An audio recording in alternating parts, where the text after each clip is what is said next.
caught in a net with ANet. For your mind, body, and soul, get caught in a net with ANet. It's your intellectual radio show, here to inspire you and encourage you to be your very best. Get caught in a net with ANet. Get caught in a net with ANet. For your mind, body, and soul, get caught in a net with ANet. It's your intellectual radio show, here to inspire you and encourage you to be your very best. Get caught in a net with ANet.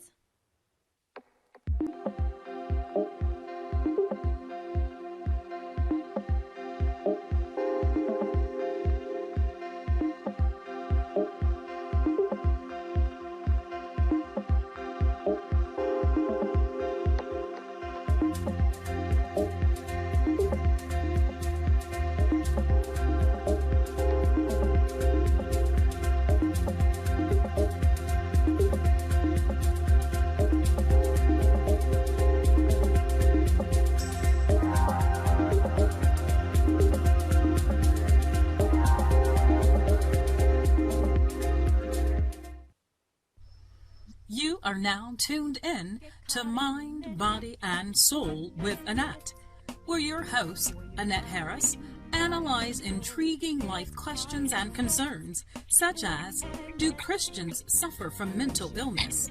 Have you wondered why they act abnormal? Or you may ask, what is really going on in their minds? Do you need ANet? Well, keep listening for a biblical understanding of the psychology of the mind. Hey guys, welcome to another wonderful segment of Mind, Body, and Soul with ANet. And I am your host, Annette Harris. Thank you so much for joining us on today, for watching and or listening. Hey, before I get started, I must acknowledge my Lord and Savior. Lord, we thank you for this wonderful day. We thank you for what you have done, what you are going to do. And we thank you for this wonderful new segment for Mind, Body, and Soul on today. We ask you to get the glory out of whatever we go to say and do in Jesus' name. And our opening scripture is the first part of Hosea 4:6, and it states, my people are destroyed for lack of knowledge. Because thou hast rejected knowledge, I will also reject thee. And again, I'm excited to be here on this afternoon. I'm excited to be before you. I always get excited. You guys probably say she says this every week. Well, it's true. It's not just something I'm saying. I always tell you, if you see my face at 12 noon on a Wednesday, that means it's time for you to come on and get caught in ANet. Come on, guys, come on. And when you come into this live feed, please do me a humongous favor and like and share.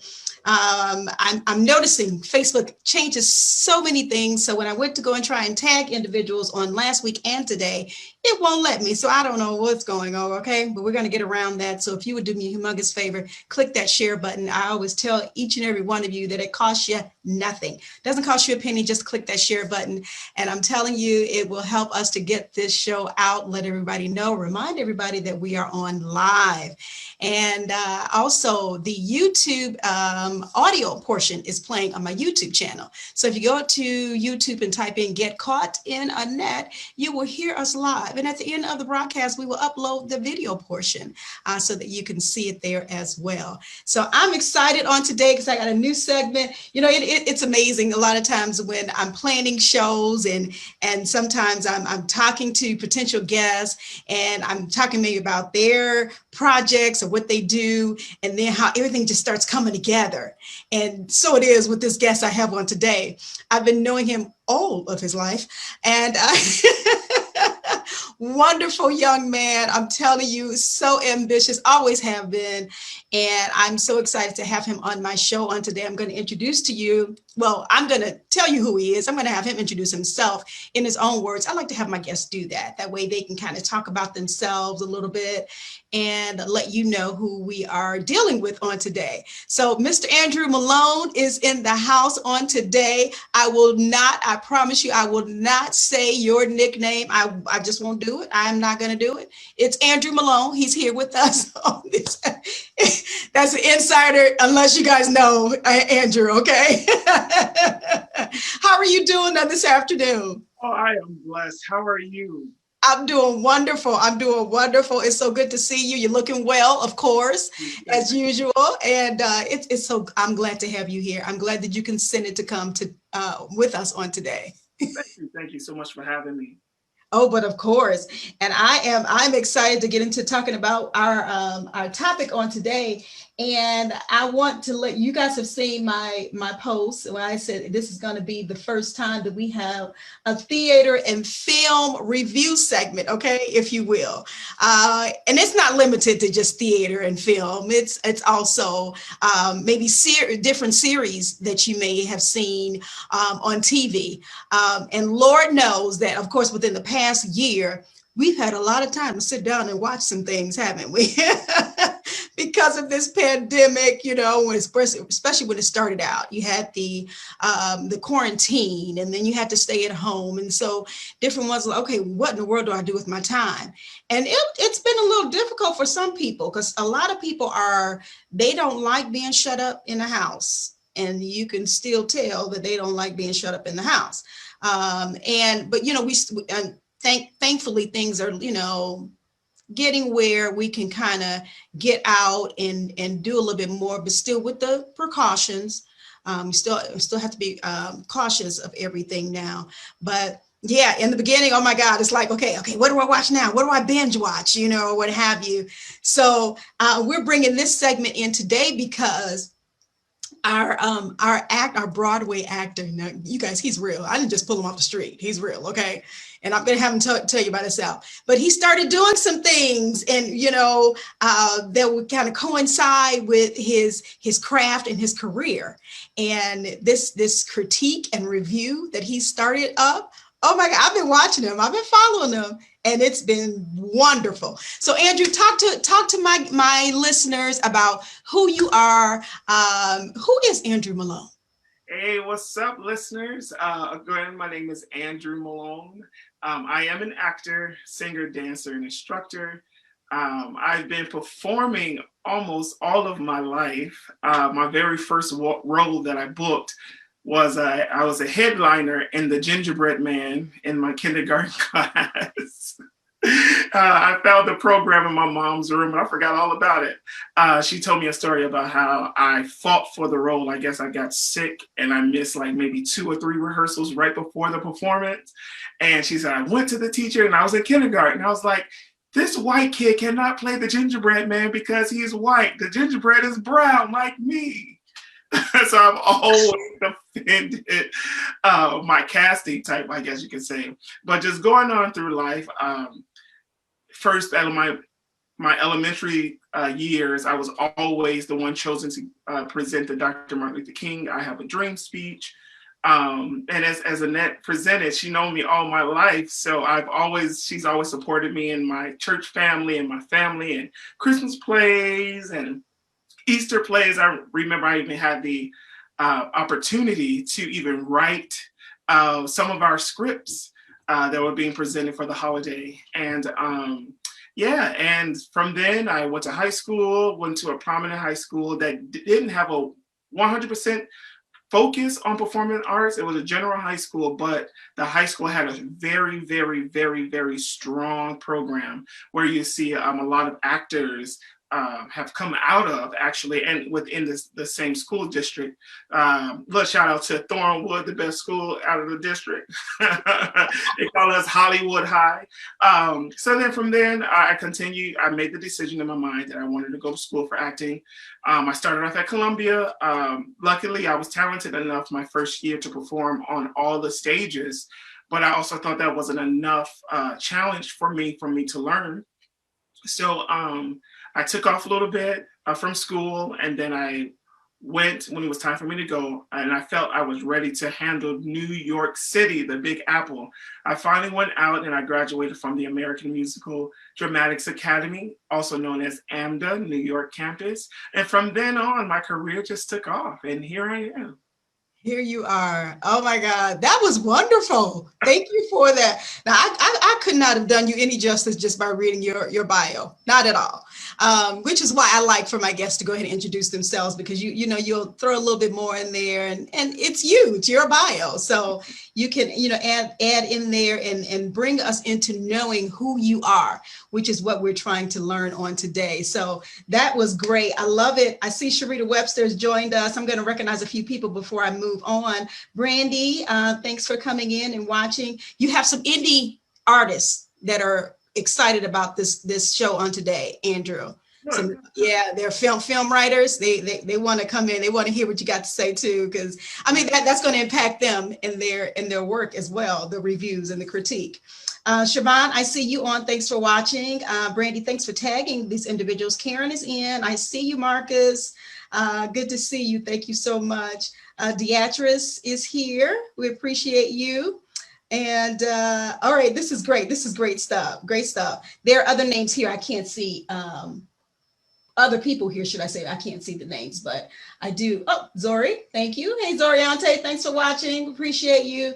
Hey, guys, make sure you click the share button, tag some individuals, click it for me if you would not mind on today. This is great stuff. I am so excited to have this segment and Andrew on today. Zori says, I always tell Andrew that he's living out my dream of being an actor. Oh my God, I never knew that, Zoriante. Wow. I love it. I love it. I love it. And you reminded me as you were talking, Andrew, about, I totally forgot that you did write some of the scripts for the plays at church. Oh my goodness. They had to get a pastor first, but I was like, what? We have to do that too? Oh my goodness. But it was always wonderful. I mean, I love watching the children at church with the different programs, and they would call me crybaby because I'm like in tears a lot of times, but it's just so wonderful to see. But yeah, you had, I guess, obviously you must have gotten bitten by the acting bug when you were real young. I love that gingerbread play story. I didn't know anything about it, but that is wonderful. So you were advocating for your role and making sure that you got. I found an argument. I love it. So obviously that has followed you on, and you've done something for it. Let's see, Trenda is on, and Zori says, yes, I actually went to Lewis on a theater scholarship. I did not know that. Now, see, I'm learning a whole lot of stuff about people today. My goodness.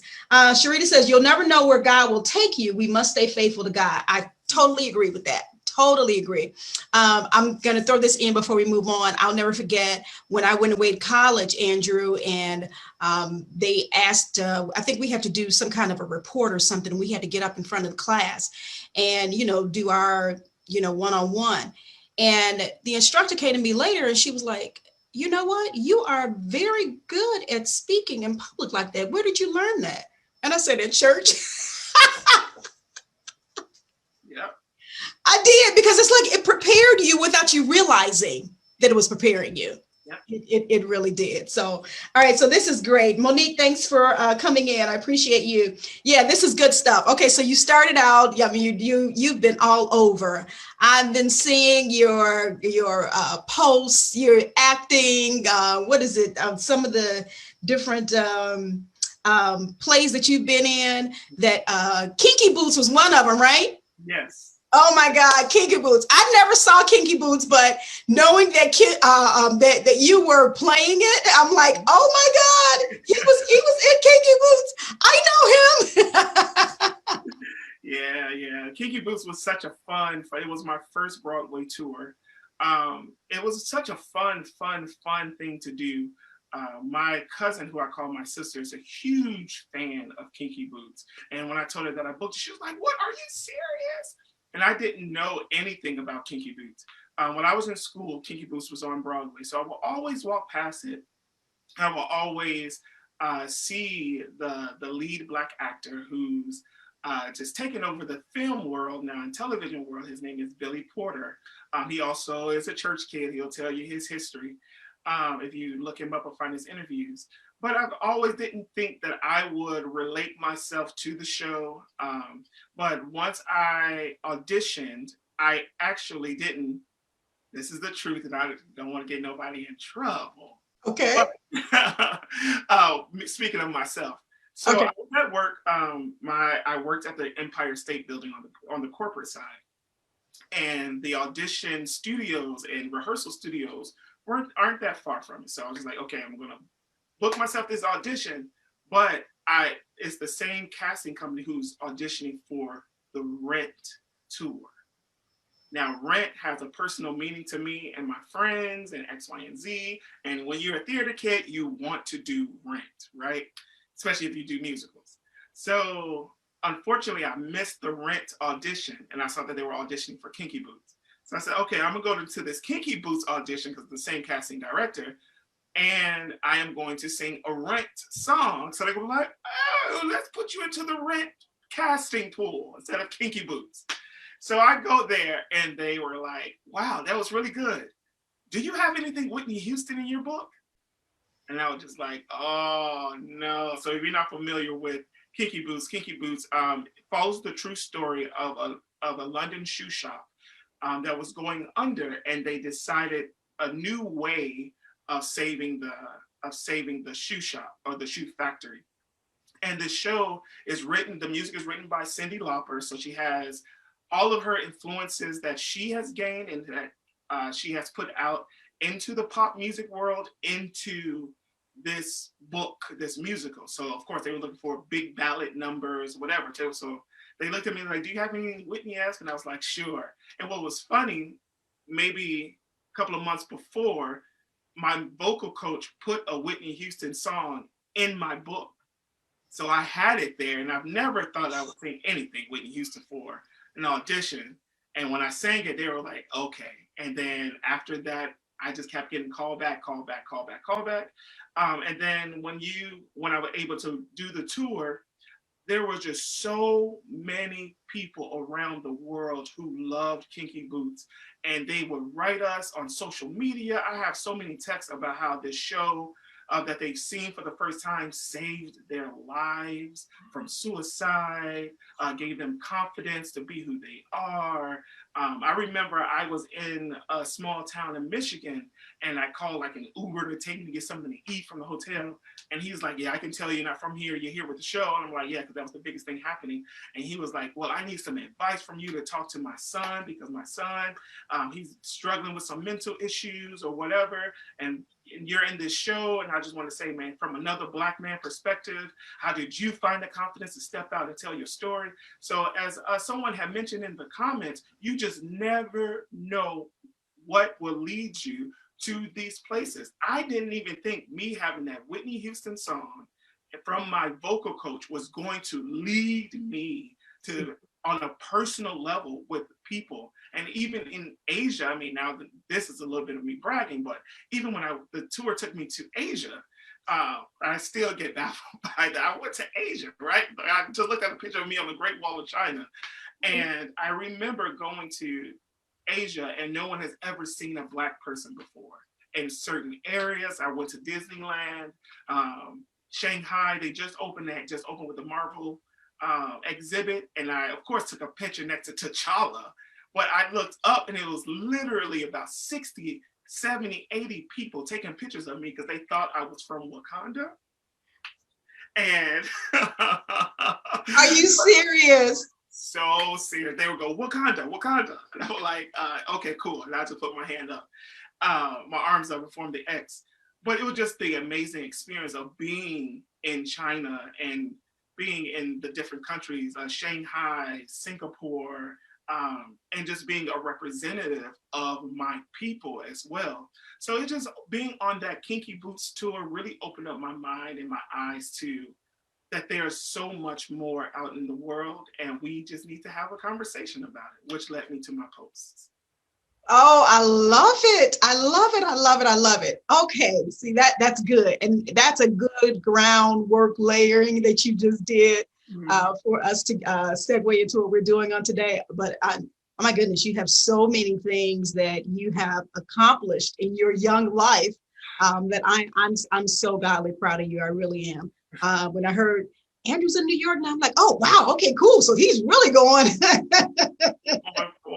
really going for it. I love it. I love it. You did not let anything deter you from your dream, and I'm sure it probably wasn't easy all the time. Maybe touch a little bit on that when you were, if you wouldn't mind. Oh, well, I don't mind at all. I love telling my testimony. I did give up on taking a pause from acting for a lot of reasons. A lot of people don't understand that when you audition, you are opening yourself to be judged. You're opening your talent to be judged. You're opening your look to be judged. You're opening yourself to judge yourself because you're comparing yourself to your competition, who may even be a friend, who always book, or maybe a stranger or whatever, because you have to fit the package of what they're selling. So it's not so much that and this is just a side note, it's not so much that you're not beautiful enough or you're not talented enough. It all comes down to the package that they're selling and presenting to the world. There's one message that I always remember Pastor Adams talked about was, if you see a can that says corn on it, when you open it, you expect to see the corn, not string beans or anything else. So when you go into acting or any other world, they are packaging something and they're telling the world, this is quote unquote corn. And when you go see the show, they have to see the corn, right? So sometimes you just may not be the corn that they're looking for. And I've had so many no's, and it's so hard because although I do come from a world where, like I said, I was in college and I performed on all the stages my first year, I was always a big fish in a small pond. So when I get to this big ocean of everyone is following your dream, you do get lost. So I stepped back from it so I can grow up and become a man. And then I started going the educational route, and I started working in schools, and I also started teaching musical theater in schools and starting different performing art programs from Thornwood all the way to Southland College Prep in Richton Park, and just really pouring myself into the kids. And then I had an idea that now it's time for me to go. Because I was still kind of scarred. I needed to heal from some of the no's. I needed to heal from the sacrifices that I had to make about, do I spend the $2 that I have on something to eat, or do I spend the $2 I have on printing out a resume? Do I call someone and like, hey, can I sleep on your couch? Or a real scenario was one time I slept overnight on trains so I can make sure I have enough money to get to an audition, to get to an opportunity. A lot of people don't understand the importance of auditioning. Is that's your job, not the performing. The performing is vacation for us, but the job of a professional actor is to audition. There are so many opportunities that come in, yes, but the auditioning is what gets us the job. So we have to make sure we perfect our audition, that we are there.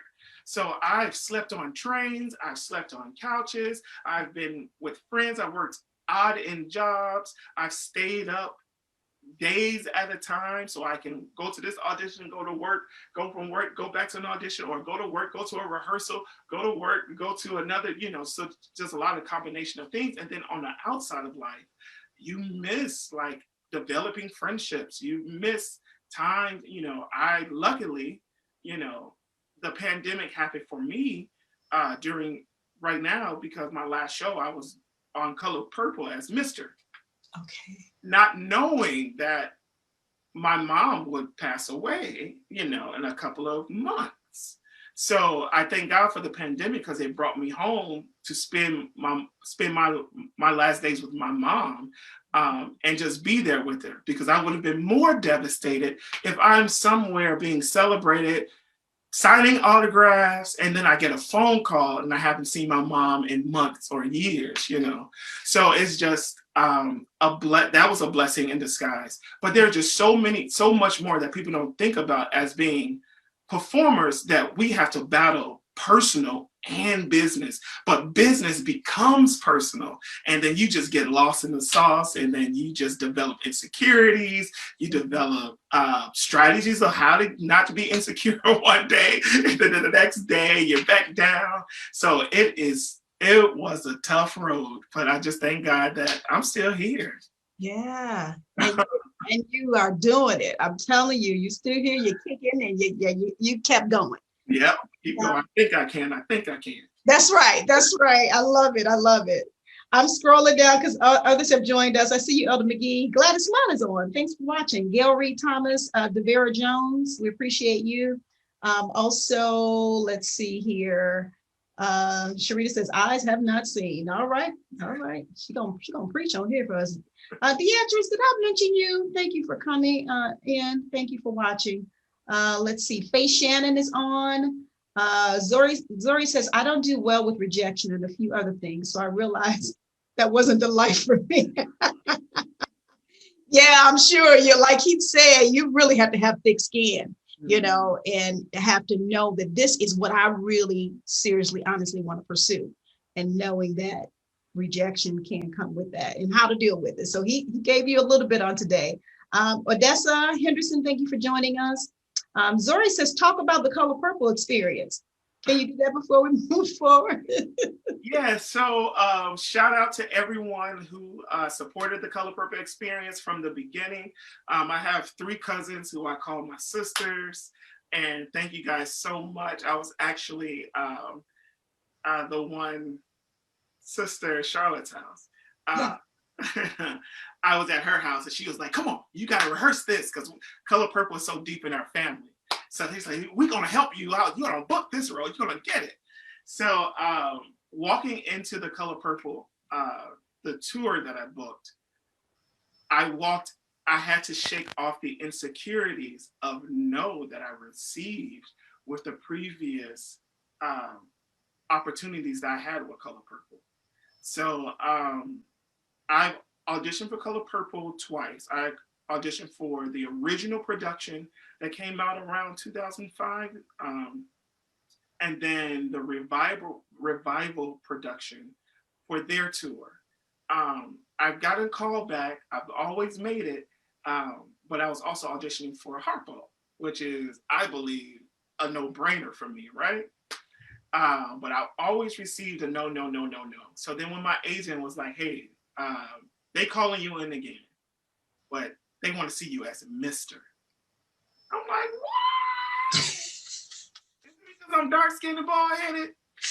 I was just like, I don't understand how I'm supposed to play this older guy with this big presence. And I don't know, before I changed my name on Instagram to St. Drew, it was angry actor because I always ended up getting like these angry roles. The oppressed Black man. Right. So I was like, all right, well, let me just pull him out and see what I can do. It was just funny because I'm nowhere near this oppressed, angry man, right? Right. So anyways, I go in, receive the help and the support system. And that's something else that I want to mention. Make sure you have a strong support system. Mm-hmm. And my cousins are like drilling me. I'm singing for them and all of this. And then I finally send in my tape. And they were in the very last round of casting, but they just could not find a Mr. So that's why they reached out to me to do it. And I sent them the tape because I was in Chicago at the time. I literally just finished Kiki Boots. And then they were like, all right, we're flying you out to New York next week. And I was like, okay, I guess I could drop everything and just go to New York, right? So I went to New York and it was the final call back. I've seen all these other Misters. Who were older, who were bigger in stature, who were like, you look at them, they just look like they just want to give you a good old beating in some type of way. And I'm just like, well, what am I going to do? So I go in there and I booked it. And just moving on, I was able to just be a part of something that was alive for me in my spirit and in my past. It was alive because my family and the culture loves Color Purple. It was a story that I always wanted to tell, and just digging deeper into who I am now. This is a little weird, may seem a little weird because I get a little deep. So I do my first Broadway tour at the age of 30. I booked Color Purple at 33. And if you read the book Color Purple, it talks about how the journey of a young woman to find God, and then she was able to take herself on. Mm-hmm. And the reason why they use the phrase color purple is because it is a miracle to view the color purple. Our eye is not designed, we don't have the retina to see the color purple. So when our eyes and the magic that's in us, however our body computes the anatomy in us, when it comes up and see the color purple, that's why the Shug says gods get angry when you get mad and you walk past the color purple and don't acknowledge it, because you are walking past a miracle.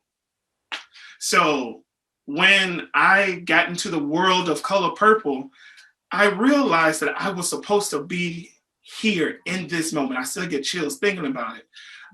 The reason why I talk about my age is because it was something about, now if you get into meditation and praying, you'll also understand like your body alignment and everything. Mm-hmm. So the first show I did was Kinky Boots. That was the color red. And a lot of people use red as the root chakra.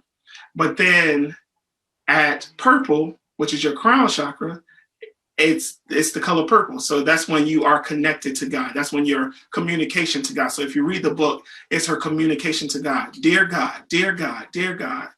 And as I was continuing color purple and diving deep into the world and creating this world, I didn't know that I was getting a spiritual download from God. I was able to take everything that I've learned in my past, everything that the scriptures that I grew up with, I was able to use every single thing that I was taught in this show and to continue to grow spiritually. And I think that's the thing that I was able to take away from being in color purple. And a lot of people don't look at color purple and don't see it as a spiritual piece, but it really is. If I had the pleasure of talking to some of the creators of Color Purple, and they were able to give us these insights and about, Alice Walker and her idea and why she looked at the revival version of the Color Purple and was like, this is the story I wrote.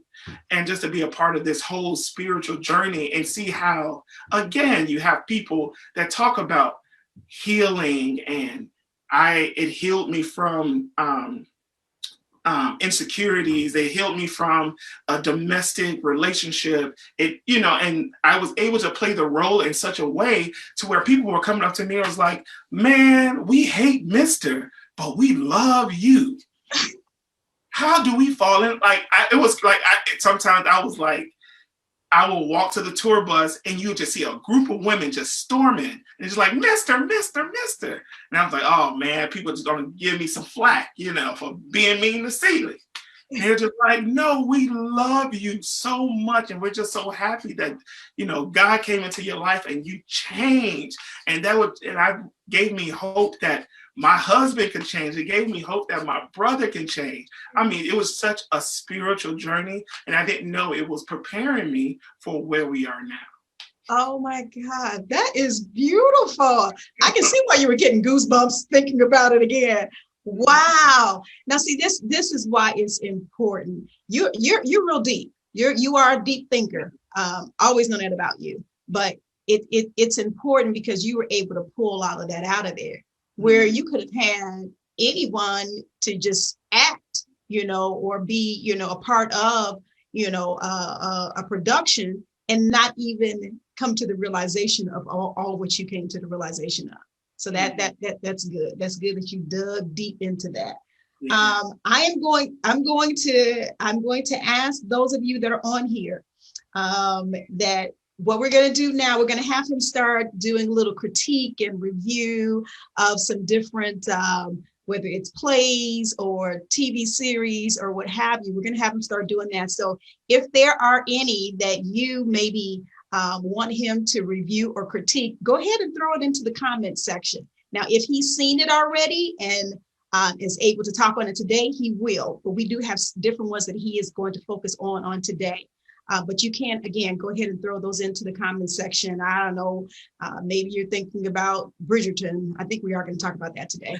And some other, there was one, and I have to admit, I just saw this maybe a couple of weeks ago. I think I saw a little bit of it before, but I just saw it in its entirety a couple of weeks ago, and that's The Photograph. Don't crucify me, but I don't even know exactly when it came out, and I'm like looking at this movie, and I will tell you, Andrew, the only thing that piqued my interest was you and actually my nephew Michael talking about The Photograph on Facebook. I don't know if you remember that post or not. The two of you were kind of talking about it a little bit, and I was like, let me go check this out. I love that. I love it. It's so many layers to that movie. It's like, oh my God. All right. So again, I'm just throwing it out. If you have some that you want him to critique or review for you, then you can do that. Divine Favor is on. Let's see. Brandy said he looks like such a warm and kind soul. I have a hard time seeing him as Mr. Well, get it. Obviously, the people did. They saw him. Okay, this is wonderful. Felicia, thank you for watching. Appreciate you. Divine, this is our guest on today. He is actually a Broadway actor. He's a dancer, he's an instructor, and he has toured, on Broadway, different plays. You just heard us talk about Color Purple. I'm recapping for her because she just came in, and for anyone else that just came in. He's toured. He's even gone over to China and played in Kinky Boots, toured with Kinky Boots, and he's our actor. Like I said, our actor. Yeah. But since the pandemic, things are kind of shut down and everything, but to keep himself engaged with his craft and in this entertainment industry, he is actually now, he's kind of taking it upon himself. He's critiquing and reviewing various plays, TV series, or what have you, things that we watch or are interested in watching. So that's who he is on today. And this is our theater and film segment review that we have. This is the first time we're doing this on My Mind, Body, and Soul. So we're going to have him back when he's not touring around. When he's not touring around. Estella, I see you. Hopefully that helped you. Carla, thanks for watching. Let's see. Okay, I'm scrolling back down. And then Divine says her daughter's a dancer. Oh, and she would love for her to critique. Okay. Yes, you can inbox him. Is that accurate? She can inbox you? Okay. Yes, please find him on Facebook, Andrew Malone, and you can inbox him, and also anyone else who wants to inbox him about something that you want him to review or critique. And he actually puts at the end of his post, let me know anything else you want me to review. I love that. I love that part. So if you want to do that, you can. So let's see, which one we want to start with on today, Andrew? I know we had a couple of... Well, since you brought up The Photograph, we could talk about The Photograph. Okay. So just to reiterate just a little bit, the reason why I do this is because I believe that we should create a global conversation about humanity. And I believe that film and theater, any type of art, is supposed to create a world and a perspective that either we agree with, or should I say a world, but it should create an argument that we agree with or disagree with, and with these arguments in philosophy, they say in order to create a great argument, you have to have accurate premise plus another accurate premise plus another accurate premise, which will equal your argument to be valid. And everything that is valid isn't always true, but we want to get to something valid, some validity, so we can kind of understand what our neighbors or people that we will probably never be introduced to, what are their perspective. Everyone has a voice, no matter how much we disagree or agree with them. But that's why we're here, so we can reflect the love and kind of understand what's going on in the minds of our brothers and sisters in the world. So I kind of want to start global conversation. So in The Photograph, if you don't know me, and like someone said, I'm warm. Thank you so much. I kind of pride myself on being patient. A person like me, I love rom-coms and romantic comedy, or like rom-dramedies, like romantic comic dramas. So Okay. I'm a hopeless romantic. I've never been scarred from not being in a relationship because I've never been in a relationship. So I still have like my hopes and my dreams. So when I find like beautiful chocolate people on screen and they're just in love and it's no Black trauma, which I also feel like is necessary in its own field. But this didn't have any Black trauma, didn't have any, this movie didn't have, you had male characters, but you didn't see them with guns or drugs, or you didn't always see money. But because this is a romantic film that focuses on love, you do have the subject of sex, and you do have the subject of Black love. So in this film, The Photograph, we follow a couple, well, a coupling that ends up being a couple. Well, we follow the young lady who is played by Issa Rae. She is learning about her mother, who was a photographer, and she's finding out about her life. And on this journey, she finds a young man who's on the same journey about finding out who this photographer is. And they have a cute meet, and we want them to win and fall in love. One of my favorite movies is Love Jones. So of course it has a Love Jones feel. It has a poetic feel. It has the whole Black bohemian artist feel. So it was right up my alley. But the argument of this film, unfortunately, of course, there's conflict, right? And there's something that couldn't lead for them to be together immediately. And at the end, Issa Rae's character goes after him and invites him into her space. And she said, let's fall in love. The argument is people are tired of seeing Black women chase after men in media. Okay. So I do want to hear people's comment, and even your comment, Annette. I know that you said you love the film. I love the film as well. But as a Black woman who rarely sees a positive reflection, or even if there are, I remember there's an interview that Viola Davis had, and she was talking about why she's now wearing her natural hair, because she wanted to prove to people when she was wearing wigs and on the red carpet that she could be glamorous, because she rarely got to play any glamorous characters. And she is one of the best actresses of our time. And mind you, she is beautiful, but she does play roles where she isn't glamorous. So when you follow a history of that in film, what do you want to see be changed? Are you turned off by the movie because she got on a plane and used her passport to go get her man? Is this something that we always want to see? You know, how does that affect you in your real life? Oh my God. Okay, you're bringing out some very good points. Now, I agree with you. How, the movie was set up and everything, and it was good to see Black love, and it was good to see our Black men not gang banging and all of that. I totally agree with all of that. And honestly, I probably was looking for that without looking for that. Mm-hmm. You know what I mean? It was there, but I didn't even realize that's what was happening. Those are great points you're bringing out. So now, with the argument, okay, I can understand what you're saying with that argument. And that is true. That would be the argument of why is she basically the one that ran after. Okay, let me take it back a little bit, because she had an opportunity to allow his pursuit of her to happen before he moved, remember? Because he was trying his best. He basically said, we can do this. I know I'm moving, when he finally got the offer or whatever to London. I know I'm moving, but I still want to try this. But she was the one that was put the brakes on type thing. Mm-hmm. But, and here's where I'm going to bring my psychology aspect into it. She basically was still taking on that same she was taking on her mother, if I can say it like that, because that's how her mother was never one who would really commit and like settle down.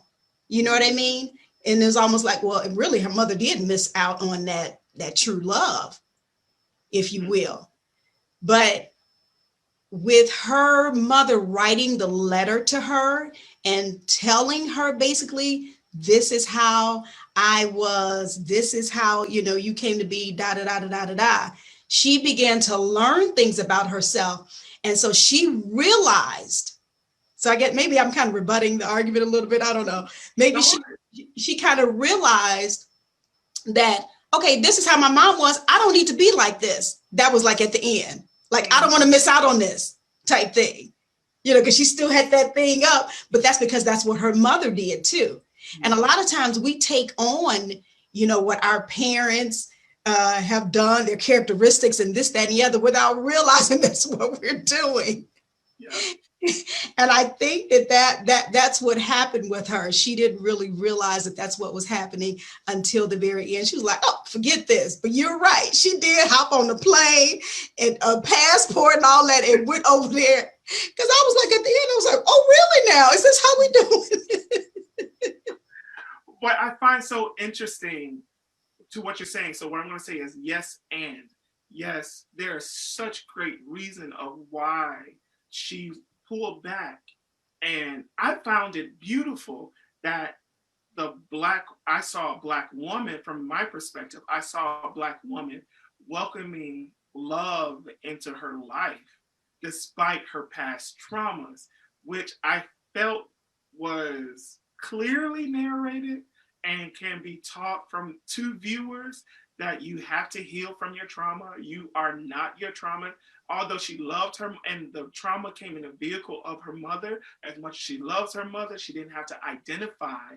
She was not her mother. She was someone different. And I get at that time, she just revealed a huge secret that could change someone's life that she didn't know all of her life.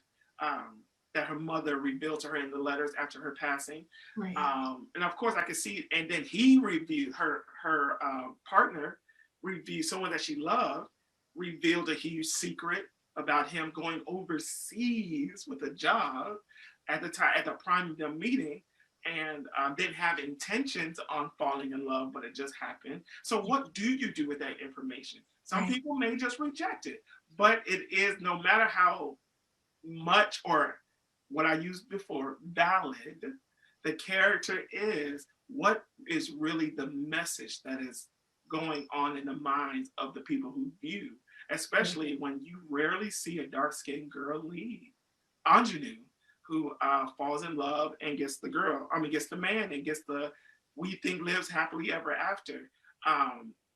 A point that has been brought up is, you have Pretty Woman, where a woman was a prostitute and was whisked away with this billionaire that got her off the streets. But the way I viewed it, I didn't think that was a fairy tale ending. I thought that it showed to the viewer that women need men to whisk them away, and if you can, you need his money to shop on Rodeo Drive. As much as I love that movie as well, but there's always a different perspective. So I thought it was very interesting when I was hearing, like, she should have never went after that man. I thought maybe this is a Black woman. Finally, we see a Black woman process how to open herself up to love. Yeah. And it's definitely, it definitely talks about the time that we're in. Mm-hmm. Because way back when, I don't know, pick a year, that kind of movie probably wouldn't have gone over, you know what I mean? For the woman to pursue like that in the end, it definitely would not have gone over well. So, oh my, those are great points. Thank you. See, that's why I'm telling you, I love his critique and his review, because he makes you think. I love it when they make you think. And this segment today, I mean, it is a welcome break from all the stuff that we've heard in the news, from politics to racial injustice or what have you. It's just good to kind of just sit and just chat, about entertainment like that. So this is a welcome break for Mind, Body, and Soul. Let's see. I am looking here on Facebook. And if any of you want to comment, as he stated, on the photograph, you can throw your comments in here. I'll get to them and read them. Gloria Gooden, I see that you've joined in, buddy. Thanks for watching. Zori said that was the last movie that they saw in the theaters before the pandemic. Oh, okay. Now, when did it come out? When did the photograph come out? Do you remember? That was the exact same thing. It was the last movie I saw. So it came out like January, February of 2020. Okay, so I wasn't that far behind. I'm thinking the movie came out a few years ago, and I was because I believe it was actually released on Valentine's Day last year. Okay, all right. Because I will admit I'm famous for it takes me a while to get to watching something. Valentine's weekend. That's what the Zori said. Hey, Randy Pettis, thanks for watching, and a belated happy birthday to you. I know you had a birthday a couple of days ago, so happy birthday. Let's see. Brandy has a question here. She says, can you make a commentary on Tyler Perry's films? As successful as they have been, do you see the common thread / overused theme that many complain about? What are your thoughts on the franchise as a whole? That's an excellent question. Well, to have a PG answer, I could talk about this forever. There's always an audience. So he caters to his audience. And I don't believe, he caters to his audience, period. He just caters to his audience. And sometimes he offers welcome mat to get new members and new perspectives, like, for instance, when he took on the film For Color Girls, which is an acclaimed play. Did it win the Nobel Peace Prize or was up for it or something like that? For color girls who thought about committing suicide when the rainbow wasn't enough. It's like a really long title. It's a choral poem play that just have about 5 to 6 women. And I believe Court Theater here in Chicago a couple of years ago just produced a beautiful production of it. And then just talk about, the Black woman trauma and voice and love and sexuality and insecurities that we just don't get to see. So he takes on projects and even wonderful, beautiful actors and actresses into his projects to legitimize his projects, to welcome in new audience members like Felicia Rashad and even the late great Cicely Tyson. Maya Angelou. So you can tell he has some type of sense about himself and what he's doing in his storytelling. It's just that he has a targeted audience that maybe everyone's not a part of, but his targeted audience also needs to be seen as well. So we can't really judge who he's telling the story for. But how he's telling the story,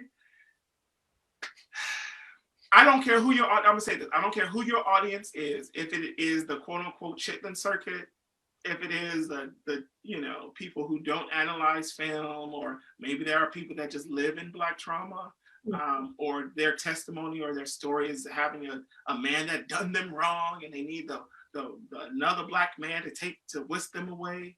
Not judging anyone's story, but they still, no matter who the audience is, they still need adequate, functioning, technical stories. They don't deserve anything cheap, anything that's fast so he can profit. So like a lot of times I believe he shot For Color Girl, which is this beautiful piece of work, in 22 days. And it probably took the playwright longer than that to produce such a griping story. And he did it in 22 days. And a lot of times people do it in 22 days or shorter time to save money. And I think you cheat your audience out. So no matter who your audience is, they deserve a proper production. That's all I'm going to say on TP. Okay. That's interesting because yes, there was a time point where all of his plays were just like the rage, the movies, the plays, that's all anyone ever watched. If you went to, and some of you ladies know, you went to go get your hair done, that's all that was playing in the hair salon. And going to get your nails done. They had the Tyler Perry on. I mean, it was just like, and it was almost like it was continuing. Now, I appreciate his success. Okay. So I'm not talking against it or anything like that, but it was that's all you saw at one point. That's all you saw. And so I can understand Brandy's question on because it was definitely, made to where you would see it was just a common thread. You about knew how it was going to start. You knew the middle and you knew what the ending was going to be, So then it becomes, after a while, some people, they'll continue to watch that. You said there is an audience. Mm-hmm. And then you have others who are like, okay, can you give me more, or what have you. But well, I do want to add to that, if you don't mind. Sure. A lot of people, and this is my observation, he has not come out and said this publicly, but from me being the deep, I call, a lot of people say a theater critic, but I kind of call myself an art analyst. Okay. And by me looking at his work and comparing it to the knowledge that I have, a lot of people don't understand that August Wilson did it first. So August Wilson, the late great August Wilson, who has a theater on Broadway named after him,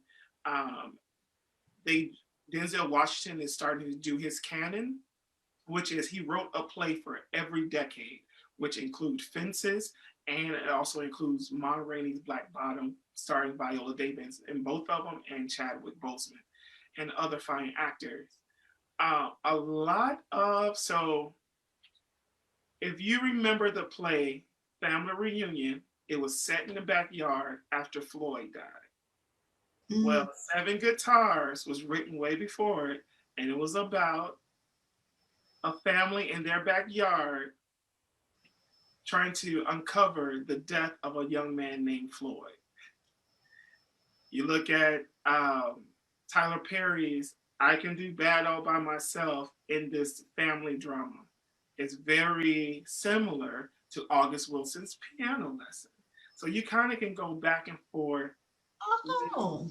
Yeah, his information. Now, he's never said this publicly. This is something that I've put together myself. And like I said, he knows exactly what he's doing. He knows what's good. He's amazing as Medea. I don't think anyone else could top his Medea.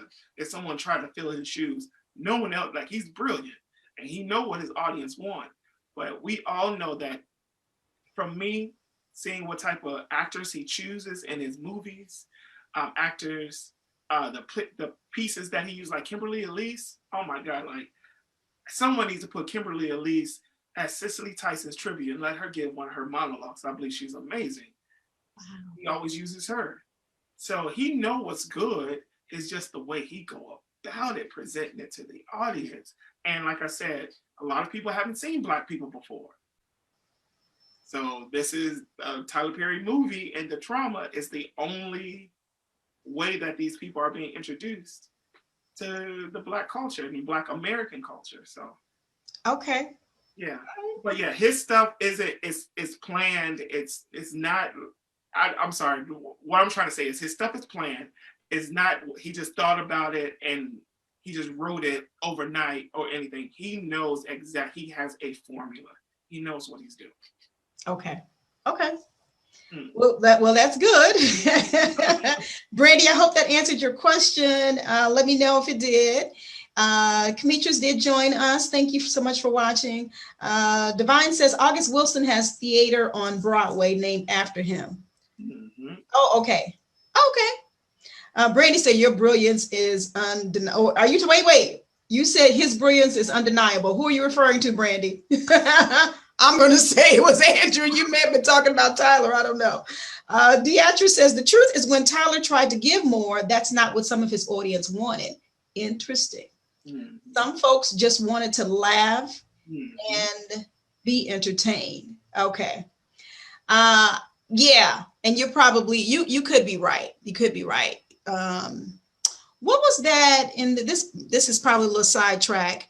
What was that last movie that Tyler did? Not the last movie. One of the movies that Tyler did. It was the recent one where they talked about it so bad because they said the actors and the actors, their hair was. You know what I'm talking about? Yeah, because that was Cecily's one of her last movies. Yes, yes. Fall from Grace. Fall from Grace. They tore Tyler Perry up once that movie came. They were like, what in the world? His hair, the hair was all that's pretty much all I heard before I even saw the movie. I mean, the continuity was terrible. Continuity is when the film process is, and on stage, you want everything to look the same. The difference between film and stage, they want you to produce it the exact same work every night for 8 shows a week. In film, they want you to present the exact same work in every frame. So if we're at a restaurant and they have a camera right on your face, they want you to, and you pick up a fork on a certain word, next time when they shoot you, you should pick up the fork on that same word if the camera's in a different place, etc., etc. So that's continuity. So with this Tyler Perry film, you will see, and I'm over exaggerating on this, but you will see like in the exact same scene, exact same conversation, a woman will have a short wig and there's a cut to the person she's talking to, cut back her wig all the way down to her shoulder. You know what I'm saying? Like, it was so, the continuity was so terrible. It was distracting from the story. There were parts where the background, they were in a restaurant acting like they were drinking water and there was nothing in the glass. There was like, some of these actors in the background are the best actors in the world because they acting their faces off like they eating and enjoying this food. Particularly, there's a line that I remember. She, the lead actress, who I also think is a wonderful actress, she said something to her friend. It was like, I believe it was like a whirlwind. And then there was a cut to back to her and her wig looked like it went through a whirlwind. Wow. Yeah, that was and once I finally saw it, I said, okay, now I see what everybody's talking about. I was like, oh my goodness, like what happened? Tyler, what happened? But yeah, you made me think of that when you mentioned about the quality and what you put out. It has to always be, done in the spirit of excellence. You can't just throw anything out. I'm sorry, I thought about Fall from Grace when you said that. So that's why I brought that up. Let's see here. Deatrice says his Alex Cross didn't get the best reviews. I know that was for many reasons. Tyler typecast himself and has made millions and been able to bless millions. I'm not his advocate. I'm just saying. Yeah. And you know what? Alex, that's the one from the character from, oh goodness, help me with that movie. Well, Alex Cross, I didn't see it. But Alex Cross was more of like an action. You see Tyler Perry with a gun type. Okay, that one. Okay, no, I didn't see that. Okay, right. All right. And to her, I'm sorry, what was the young lady's name that brought this up? Beatrice. Okay, so to her point, yes, it didn't do well. The movie was on a different platform that I believe that he wasn't ready for. Mm-hmm. There's a certain technique to action movies that he didn't practice. He practiced the comedy, the Medea. He practiced that whole entire thing for years, and now you just want to up and do an action film. So of course it doesn't reach the masses, not because his audience isn't he didn't target his normal audience. It's just that his normal audience just didn't believe it because it just wasn't. He gave so many people the benefit of the doubt, and there's too many people doubting him now because we don't believe you with the gun. We've seen you in more masculine roles, and not saying anything about his manhood or anything, but Right. Be serious. And we didn't 100%. They just gave us the benefit of the doubt. Now, if you put Denzel Washington behind as Alex Cross or as the lead, because we're so used to seeing him now with playing this archetype, that movie would have shot up the roof. You know, because I agree. he understands that world, that jargon. So yeah, you got to practice what you preach, and he doesn't, preach that. Okay. Interesting. I think I was thinking about a few minutes ago also, is it No Good Deed? Is that? Oh yes, No Good Deed. And I think that's the one when he actually, after seeing him in Medea roles, you actually saw him himself. I think that is the right one, right? Hold on, No Good Deed. Or is it not? I may be getting the names mixed up. But it was the movie where he was playing, a man without being dressed up as Medea, and he and his brother they had taken over their dad's company after the dad died. Felicia Rashad was the mother. Oh yeah, it's Good Deeds. Is it Good Deeds? Yeah, Good Deeds. Yeah. I knew it was some kind of deed. No Good Deed is somebody else. I know. But yeah, that one, I remember hearing the buzz. They were like, oh, wow. It was kind of a shock for people to see him outside of a Medea character when that came out. But I thought that was actually a pretty good movie. I actually liked that movie. So like when he practices what he preaches, it's good. If you spend more, and he always picked great. I think Tandy Newton was in it. Yes. Oh my, she's brilliant. I love her. And then you have Felicia. I think you have Brian J. White in it. So it's going to be good. When you got people who could read the back of the cereal box, it's going to be. Tandy can read the back of a cereal box, and it's going to be amazing. Yes, I agree. And she's gorgeous. I love her. Clark Gray is on. Thanks for watching. We appreciate you. Carissa Hill. Brandy did say that you answered her question. I think I saw that. All right. And she said, thank you. And also she said, she was talking about Tyler, but she says the same for you when I mentioned about you being brilliant. She said Andrew is too. Let's see here. I'm trying to make sure I didn't miss any comments here. Brandy says, absolutely. Hey, I'm a big fan, believe it or not, and I enjoy his films and plays. I just get tired of seeing the same formula. The watchings are no longer good if I can always predict what's going to happen next. Yeah. And I think I'm kind of like that with you too, Bran. I have enjoyed, his work. But yeah, it does get kind of monotonous after a while. Like you said, if you can predict what's going to happen next. Because I like things to be intense. I like, to kind of keep me on the edge, until the end type thing. And if you're going to give me a twist in there, oh yeah, you got me. You got me good. So, if he would do things, if he still did things the same way in the beginning, he'd throw me a twist in the end like that. Okay, yeah, you got me. I don't want to have to figure out, or know what's going to come next. Okay, yeah, the actress, you know what movie I was talking about. All right, cool. All right, so let's see. Let's move on to another one. Okay. Oh my goodness, we can spend a little time on that one. What else do we have here? We had One Night in Miami, right? Mm-hmm. We had Lovecraft Country. But can I throw something in here? I know you may or may not get me, and if you want to address it, you can. I'm ready. When you mentioned about seeing a movie, it was refreshing to see a movie with our Black men without having them with a gun or drugs or whatever. You know what I thought about? I thought about Queen and Slim. Queen and Slim, that was deep. But of course, I want to hear your thoughts on Queen and Slim, if you desire. Yeah.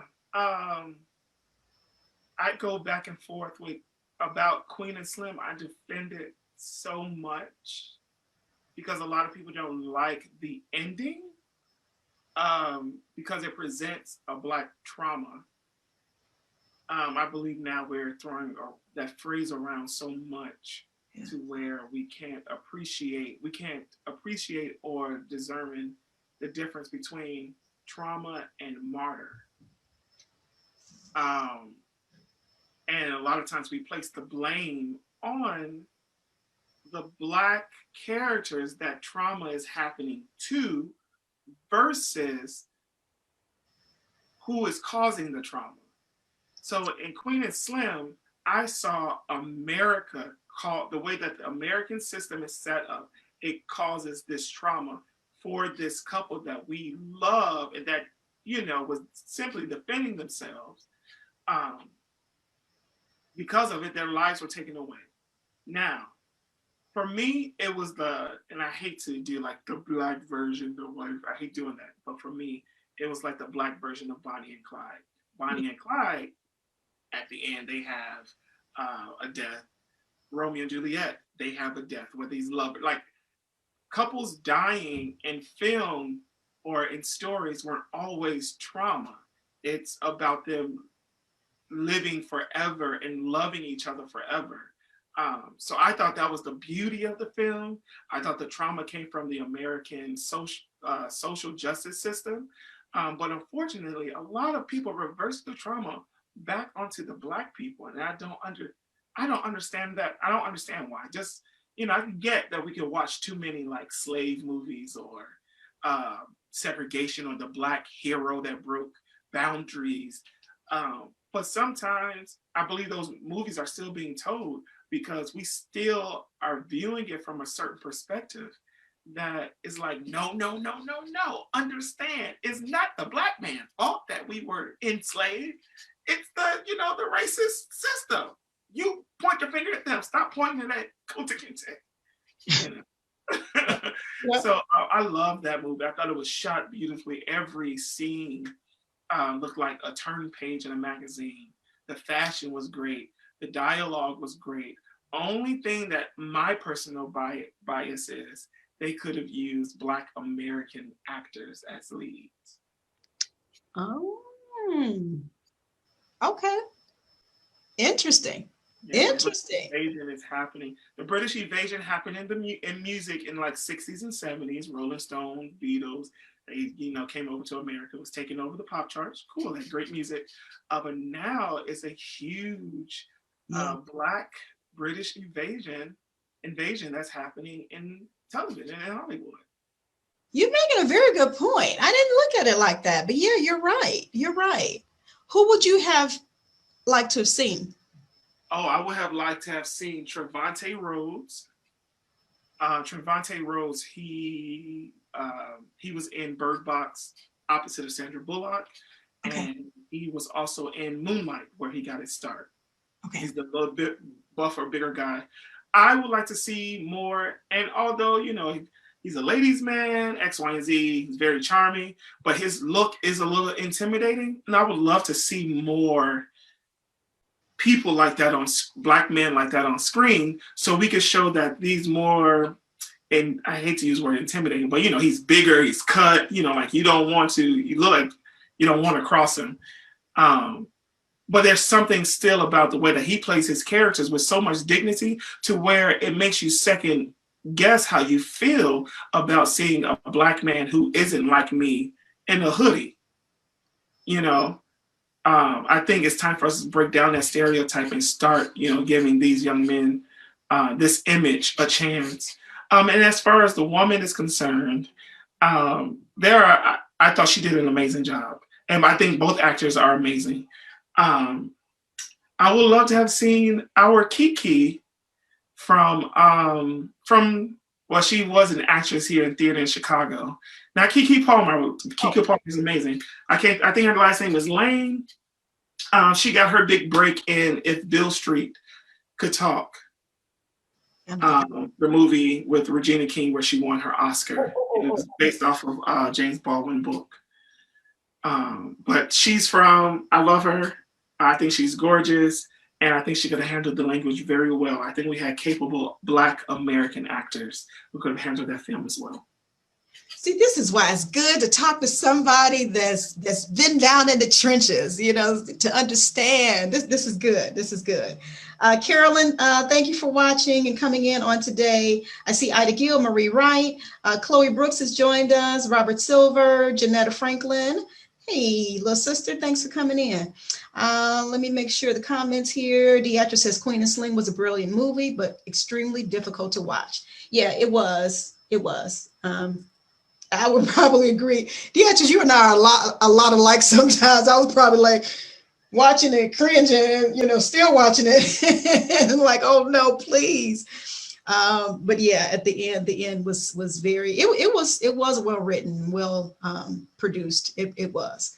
Let's see here. I threw that one in on you, so thank you for engaging that one with me. Let's go to one of the most talked about series. It's a series, right? Bridgerton? Is that a series? Yes, it is. You want to chat about that? Sure. Now, I haven't seen Bridgerton, so, you know, it interests me. Talk to me about this. No, Bridgerton is based off of a book. First of all, shout out to Shonda Rhimes, our Chicago own South Suburban girl. Love you, girl. You are brilliant. I believe I read in an interview that the way that she came about Bridgerton is because she read the book during a vacation. So I thought that was awesome. I love how she brought to life this book, this Cinderella story, this fairy tale land. And I don't know if it was a knock at Disney. Because she's no longer with ABC, but she has a show on Netflix. But she has this wonderful, whimsical, beautiful Disneyland of characters where anyone can be anybody. You doesn't have to have, just because you're a queen doesn't mean you have to be white. That's because you're, you know. So anyways, this series is the hottest ticket in town because I believe it allows the audience member to be bad with integrity. We can watch. It gets very, very steamy. It gets very, very messy. You have your gossip. You have, because during the time period where women were chased, they didn't have, and it's interesting that you have a show that has no technology in it, no cell phones, no computers, anything. But it was all about your word and who you are and your reputation. So, of course, what can ruin your reputation is gossip. So there's this rich woman, this mysterious woman who had a gossip column, and her name was, Lady. Okay, don't get me lying. It's Lady something. She can ruin your reputation. She could help your reputation because all bad news, all good news, bad news, all news is good news. So these people we watch this community basically marry their daughters off in this spring season. So it's just a mating ritual, and we just see them follow through. And the goal is for the daughter to marry a rich man, either a prince, a duke, or whatever, so she can have a really great life. And these women, young women, have been training all their lives to keep a great reputation and for this moment to get their blessing from the queen, X, Y, and Z. Especially this year, the queen is also trying to find someone a prince that she's related to, her nephew, trying to marry him off as well to one of her girls. So this, I liked it. I didn't love it. It didn't give me the ooh-ah sensation because I felt like this is my opinion. I felt like some of the steamy scenes just didn't steam. Felt like it was a little dry. And that's the conflict or the intense part that everyone enjoys. And I'm like, okay, we finally got this build up and this is all what y'all gonna do? Okay, I'm done. That's number one. Number two, personal bias, and this is something that we all have to check at the door sometimes, but personal bias, I can't stand watching privileged people be privileged. And Why is that? Why is that? That's a personal thing. I can't. So, because sometimes it's just like, oh my God, my Oreo doesn't have enough filling. And oh my God, I have to die. Like, it's just like, okay, all right, let's move on. Let's move on. So that was one thing. And then there was this huge, oh my God, I hate to say this, my laptop's about to die. Oh, get my charger. Hold on. Let me get my charger. Okay, you do that. I can talk to the people. I'll talk to the people while you're doing that. Guys, this is great. I am actually excited for our guest on today. He will be right back. He's just gonna get a little something set up, make sure he's good. So let's see here. If you guys have, Chloe Squalls is who you said, Zori. Is that the name of the individual that that Andrew was referring to in Bridgerton? Is that who you were talking about? Let me see here. I'm going to scroll down. I see you, Phyllis Goodlow. Thanks for joining us on today. Just taking a little break right here until Andrew comes back. Some are saying that they haven't seen Bridgerton, but they're going to get Netflix back just so they can watch it. So it's on Netflix. Brandy, I'm going to have to get that. I'm going to have to get it. I keep hearing all this talk about it. And, I just haven't. I haven't even looked into doing it yet. Let's see here. You good? You good? Okay. I'm going to read. Let me see here. Brandy says, privileged people being privileged is the hallmark of any period piece. He might as well throw the whole genre away. You're probably right, Brad. You're probably right. But I can understand your point, though, Andrew. It's like, okay, can we move on to something else? Show me something else. Okay. So do you remember where you left off at? Yeah. So going back to the plot. So we are also witnessing so many, because they married their daughters off very young. And so we're witnessing a lot of teenage angst, love and whatever. I guess some of the things that we all go through, trying to find love in ourselves within it. So you have people dealing, so you have many topics of like body imaging, competition, what to say. I think her name was Whistleblower, Lady Whistleton, something Whistle. Okay. And she will find out the littlest thing about you, and she will put it in the newspaper, and the entire town knows your business. So that was like a huge scandal. I was very surprised. Busybody. Mm-hmm. I was very surprised at Shonda's. I think when I first saw it, I said, "Oh, Shonda's gonna eat this up," because I'm a huge Shonda fan. I love Grey's Anatomy, especially seasons 1 through 3 before the writer's strike.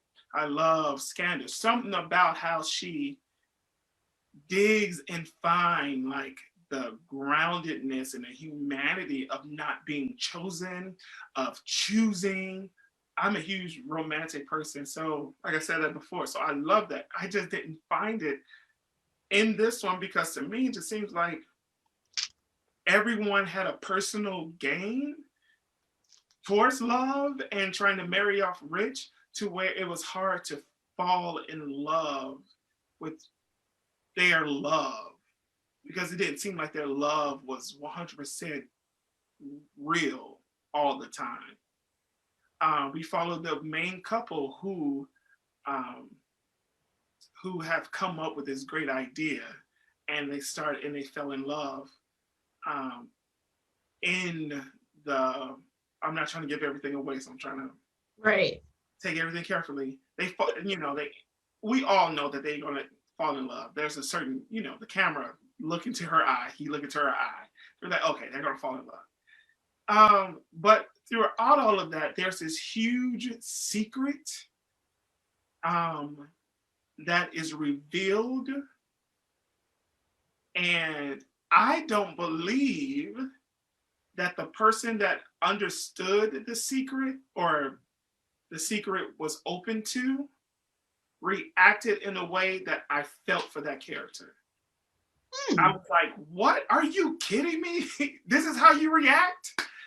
Okay, so you lost me. So that's how I kind of got lost.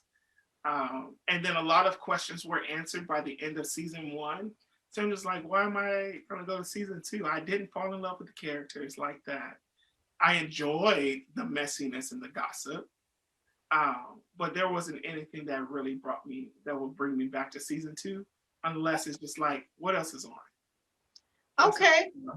Well, do you think that in Shonda Rhimes' fashion, that she'll just add something to it to keep your interest piqued or what have you? I mean, because you said it's based off of a book, but you think the book is a series.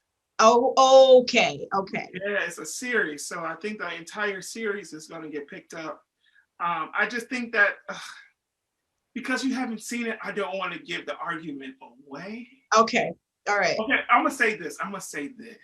Is it worth seeing? Sure. I like I said, I enjoyed it. But it's not like the best. To me, it wasn't the best show. But the argument. So I made. If you go to my Facebook page, anyone, Andrew Malone, you can see that I made 2 posts about Bridgerton, and I normally don't make 2 posts about a show. I was binge watching Bridgerton, and I made a post about the reveal of the big secret. And I was like, what? I can't stand this person for reacting this way. They have no right. There's a better way to solve it. And that post, I believe, maybe received like 91 comments because we're all going back and forth. Everyone's adding their opinion. So I do want to ask the world, if someone tells you that they can't be with you after you decided that you wanted to be with them, they say, I can't be with you because I can't give you what you want, and you find out that they can't give you what you want, do you continue to sacrifice your wants and move on? Or do you keep your prize and then you move on happily? Ooh-wee. Okay. All for the cost of love. All for the cost of love. Mind you, love is all that they have there. They don't have the dating sites. They don't have, anything. So what would you do in that moment? Interesting. Okay. All right. Oh, they are hilarious. They said they are all running over to your page right now.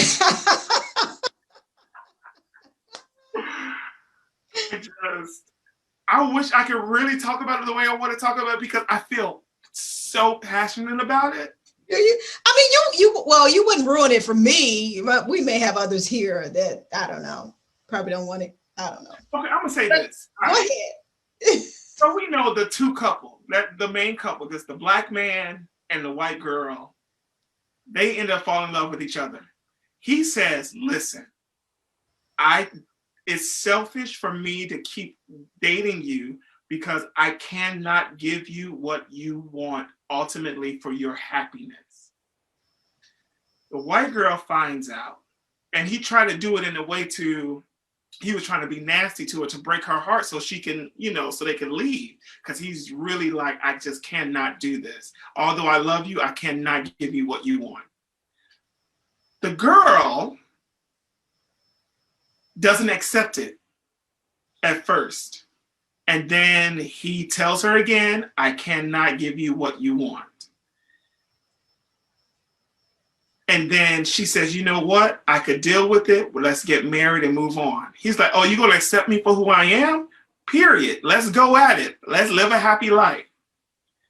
So then it dawns on her, not dawn, but she finally wises up and she understands that what he said, that I can't give you what you want, was a lie to her because he can give it to her. He just won't do it.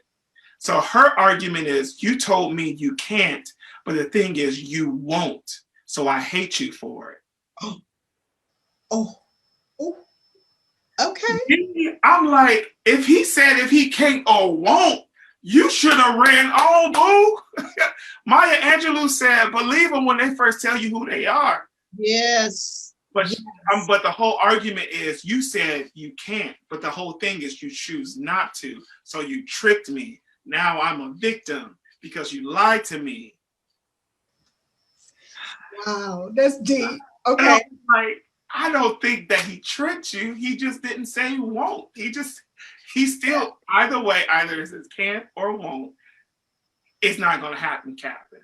So, yeah. And then she decided to do something very devious to put them in a really weird position to take that thing that he won't give her. And I was so upset because it was the other way around. Everyone will be they will be writing Shonda and they will have to dismiss the show. Oh if God. The man did that to her, they will have to dismiss the show. But Is for that... some, okay, my spirit. You're gonna have you're gonna have me checking this out. You're gonna have me checking this out because your conversation is just piquing my interest. Like, oh my God. Okay, all right. I get it. Whoa, this is deep. I'm hopping over here, guys, because I'm trying to see. They're enjoying you today. Here on Facebook. Oh, somebody said that is super deep. She said, let me go and renew my Netflix account. I hear you, Deatrice. I think that's what I'm going to do. Sharita said earlier, she said, child, this needs to be a series. I'm loving this. Very interesting. I'm all caught up in this. You caught in the net, Sharita. But no, yeah, we're going to have to kind of like do this, maybe figure out maybe quarter. I don't know. We have to have you come back because this is good stuff. And again, it's a welcome distraction from what, we could be dealing with, And you could also just find so many answers within where we come from to who we are and how you could share yourself and listen to someone else's story. If you look at Lovecraft Country, which I thought was one of the best shows that HBO had besides Watchmen, it gives you so much context of the Black American journey, but you would never expect that from the show that's called Lovecraft Country. I hear the word Lovecraft, I think of witchcraft, and this sci-fi thriller, you are just, not only are they dealing with actual monsters, they're dealing with the racist monsters they have to face every single day because the show is set in the 60s, in the late 50s, 60s. So not only are you dealing with monsters from the thriller, you're dealing with everyday monsters. And it was just so complex as to one episode, a woman drank a potion and that brought her wish to come true. And it was for this Black, beautiful chocolate sister to turn into a white woman. She just wanted to understand how did it feel just for one day to walk around life privileged, confident, not second guessing yourself. Even does that image even exist? Because as a Black woman, this is what she has to do to walk around in the daytime. I mean, it gave language to, how we grew up on, you better come home before the street lights come on.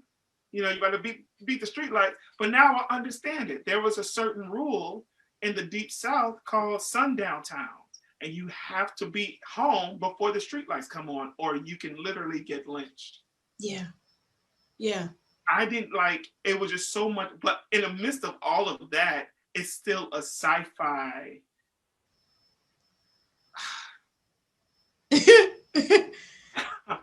It talks about Tulsa.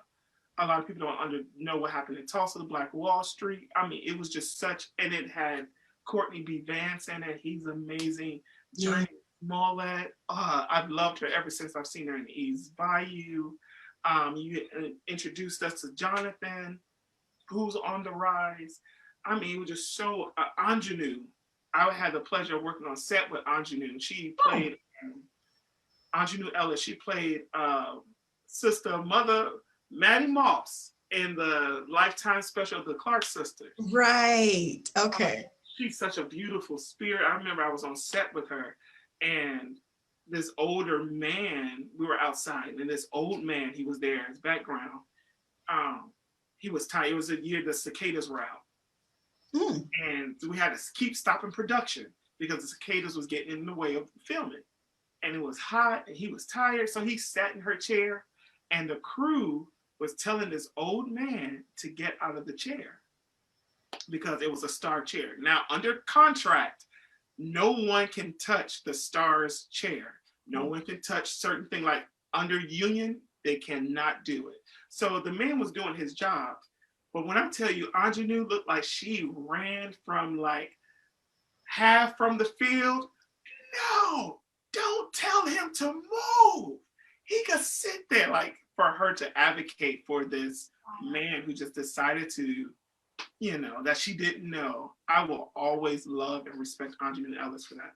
But going back to the show Lovecraft Country, we saw a Black woman, and I'm starting to love this. Also in Bridgerton, the Queen has a huge, beautiful afro, natural hair. We saw the mother of the universe as a 9-foot Black woman with this afro that was just like, oh my God. It's just so beautiful because a lot of people don't understand that anatomy-wise, only Black women have the mitochondrial cell that can birth any race. Yes. And we just have to let that sink in. So when you see this 9-foot, all-powerful Black woman who told Ingenue, passed down the information, she said, "What's your name?" Ingenue character was like, my name is Hippolyta. She was like, "No, who are you? I want you to name yourself." Yeah. And just to see this beautiful Black woman telling another Black woman to name yourself. Oh my goodness. That show is so powerful. Deep. Oh my God, that's deep. Has anybody seen Lovecraft as he's talking about this? Because I have not seen it, but I started to watch like the first. I mean, because I always have to start at the beginning. Mm-hmm. Some people are like, well, they're into season 3 and 4 or whatever. I'm like, no, I have to start from the beginning because I have to get the understanding concept. That's just me, how my brain works. So I started watching it, but I didn't get past the first show yet. It's so out, like it's so sci-fi and out of this world. It's hard for people to grasp the concept, but it's just like you just gotta keep watching. Yeah, it was deep because you're right. The first episode started out with all that sci-fi stuff, and I'm like, what in the world is this? What? Yeah, but yeah, as it captured my attention, and I kept watching. I think I had maybe 10 minutes left of the first episode, so I'll finish watching it and move forward. But has anybody else seen it? Let me see. Marcus says that show was the bomb. I'm waiting for the next season to come. And Siobhan said, yes, that show is deep. Ooh, this is good. Okay, Lovecraft Country is available on HBO Max. Oh, okay, thanks, Joe. Okay, all right. I'll keep that in mind, and you guys keep that in mind too. Hey, Loretta is watching. Loretta, we've been talking about different, hopefully you caught up. We've been talking about different movies and series. She was confused at one point. She was like, are we talking about Bridgerton? We did talk about Bridgerton. I don't know what point you came in, but hopefully you caught up with us. Let's see here.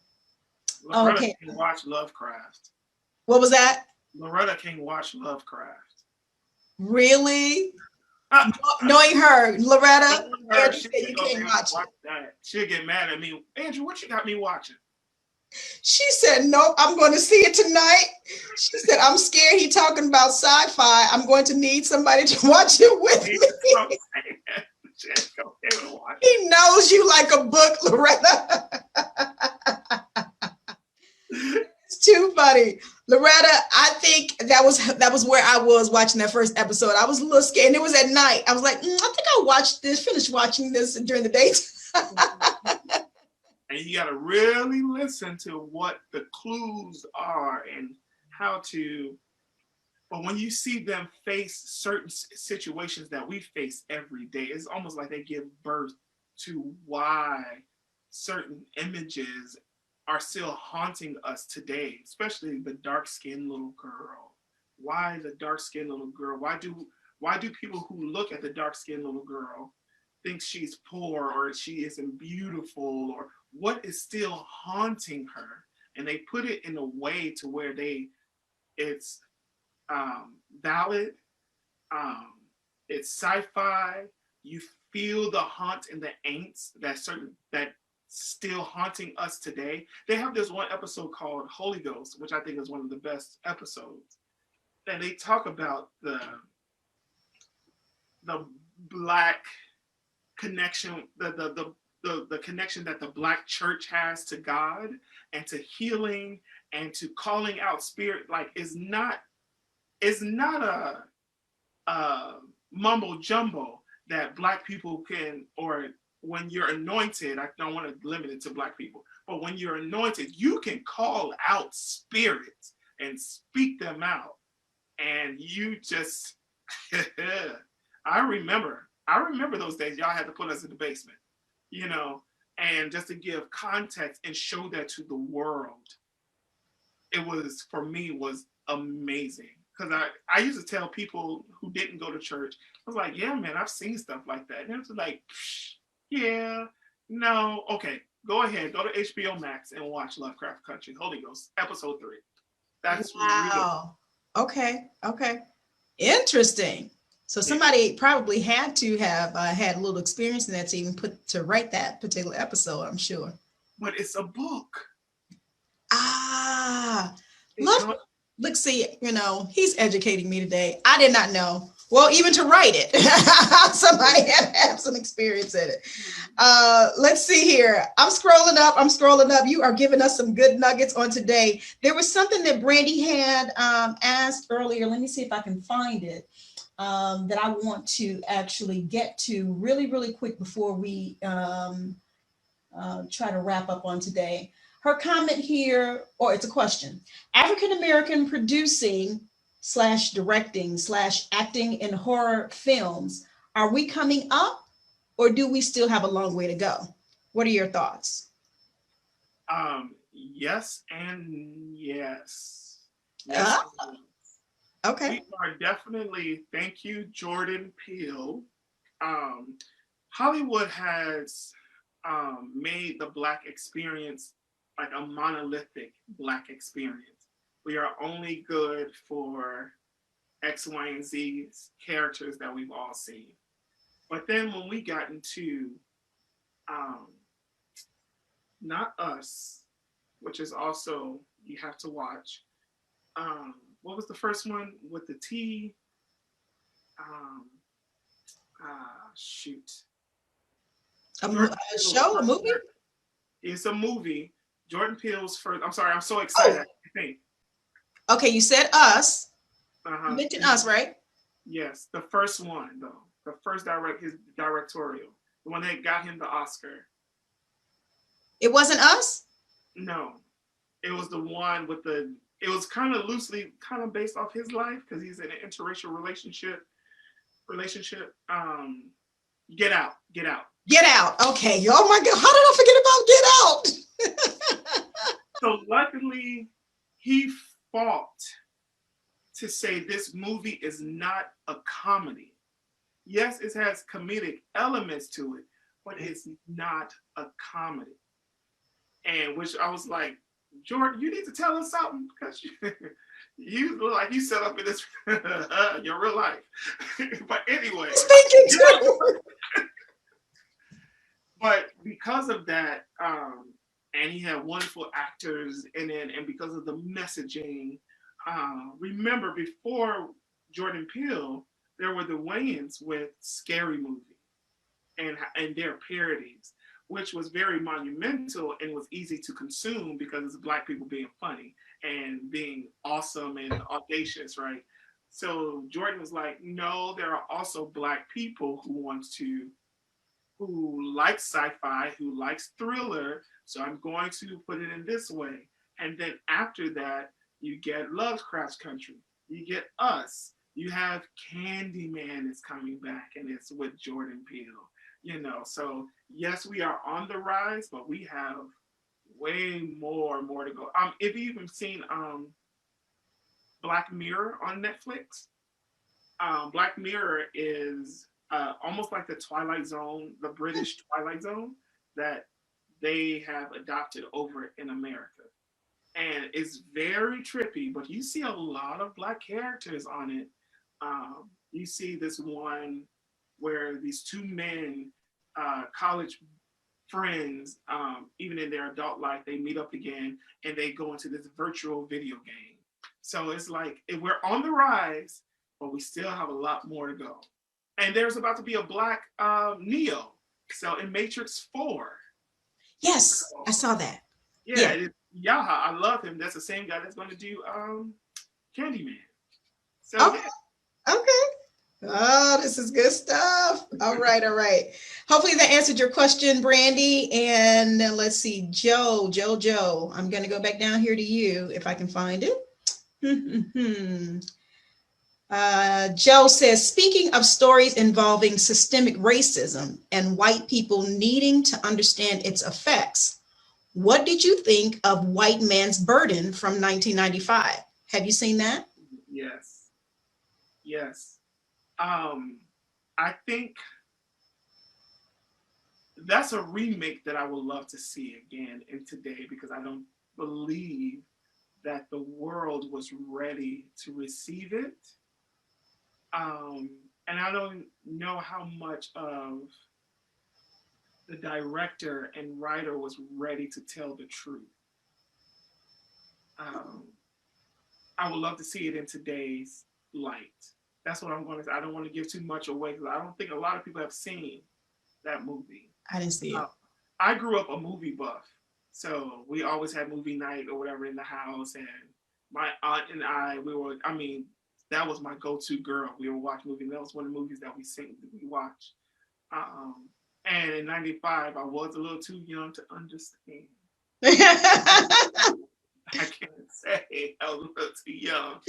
But I would love to see it again today, but remade with everything that's going on with the social justice. So it could find a little bit more truth, and then we could redirect the energy on what ideas need healing versus what's acceptable and blaming the wrong type of archetype. Yeah.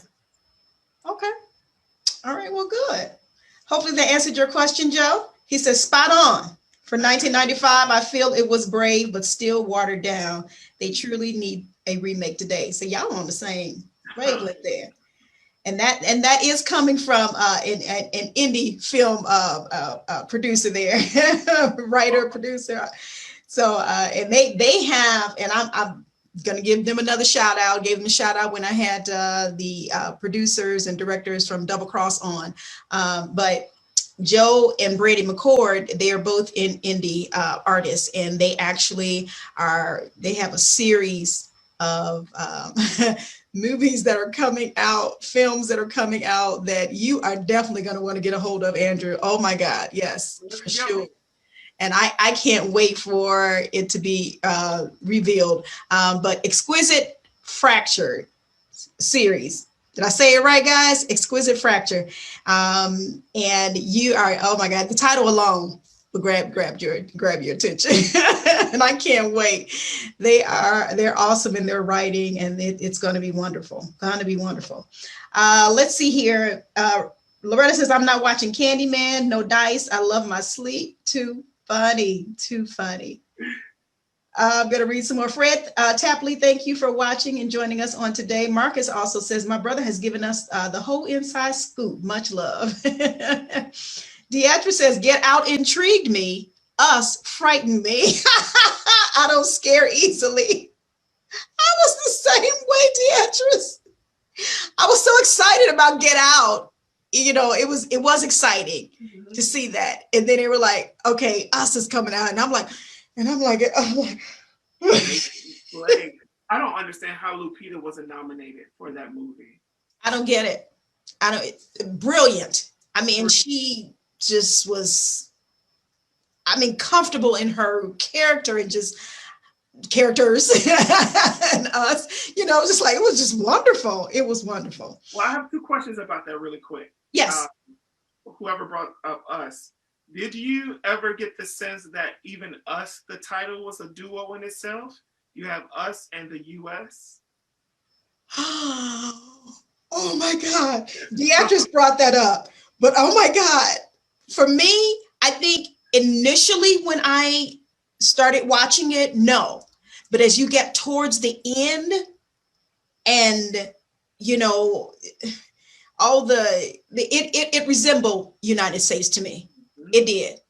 But not when I first started, you know, watching it. And it might not have been until actually I finished watching the film that I related that. I probably can say that I related that. But yeah, you're right.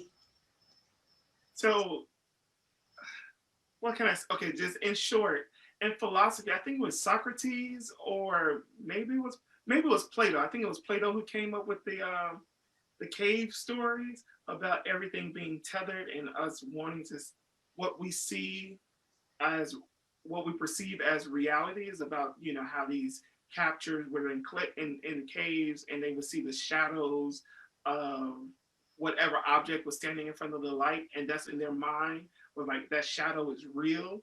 But then when they were free to introduce to and saw some of the objects without their shadow, they thought the objects were fake. Okay. So it was about the tethering, about the world that we live in. Do we all believe that there is maybe not a physical manifestation of the tethering, but is there some type of tether that is either our complete self or our complete divine self, or is there a tether of us? Are you in your complete self, or is your tether your complete divine self? That's what I want to ask. Oh, am I physically in my complete self, or in my tether? Oh. Those make you think. It makes you think. I feel like a kid in a candy store right now, because it's like you are really taking psychology to another level with these reviews. And what did you say? Analyst? What did you call yourself? Art analyst. Okay. But yes, oh my God, yeah, it makes you think. I don't know, you probably, the actress says, no, she didn't look at it that way. She said, whoa. When you sit down and you watch films or series or what have you, do you watch it all the way through? Or are you like taking notes, whether it's mentally or literally? Do you have to stop it and kind of process it? Or how do you do when you're watching? So being on tour, I found an awesome way of watching television, which was on my laptop and the headphones in. For some reason, having that in, you're just it's in the world. So when I'm in the world, my Lovecraft Country reviews started in August and ended in October, because I was reviewing every episode. Bridgerton was something I binge watched and then reviewed it. The Queen's Gambit, which doesn't have enough accolades. Like, that was probably, I don't understand why the Queen's Gambit wasn't received better than Bridgerton, but I kind of guess. But the Queen's Gambit blew me away. I couldn't review every episode. I had to watch it as a full project, because of, you want to know what happened and why this cause is leading to this effect. So it all depends. I had to pick Lovecraft Country apart for one reason. They came out once a week, but everything was so meaty and so valid and so good and interesting. It just tickled my fancy. I had to go episode by episode. But then when I watch a project in whole, again, I just continue to take those mental notes. And then at the end, I just digest it. And then I just put it out there for the world to talk about. Okay. All right. I love it. Okay. All right. Because I'm telling you, it will take me a minute because I'll probably be stopping stuff and analyzing, and then I'll just, well, that just happened right in front of me. I kind of understand so in Bridgerton, for example, there's a shot when you just see a woman's hand on the man's chest.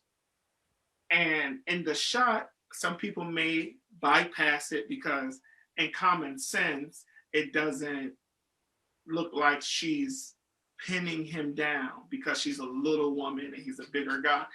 And we have in our mind that women are weaker than men or whatever. So they just bypass the shot. Me, I'm like, she's attacking this man. Literally, like it just happened in my brain. And when I made a certain post, someone hit me up, was like, you need to read the book because in the book, she does more than just puts her hand on his chest. I was like, so this is a form of an attack. Wow. That shot.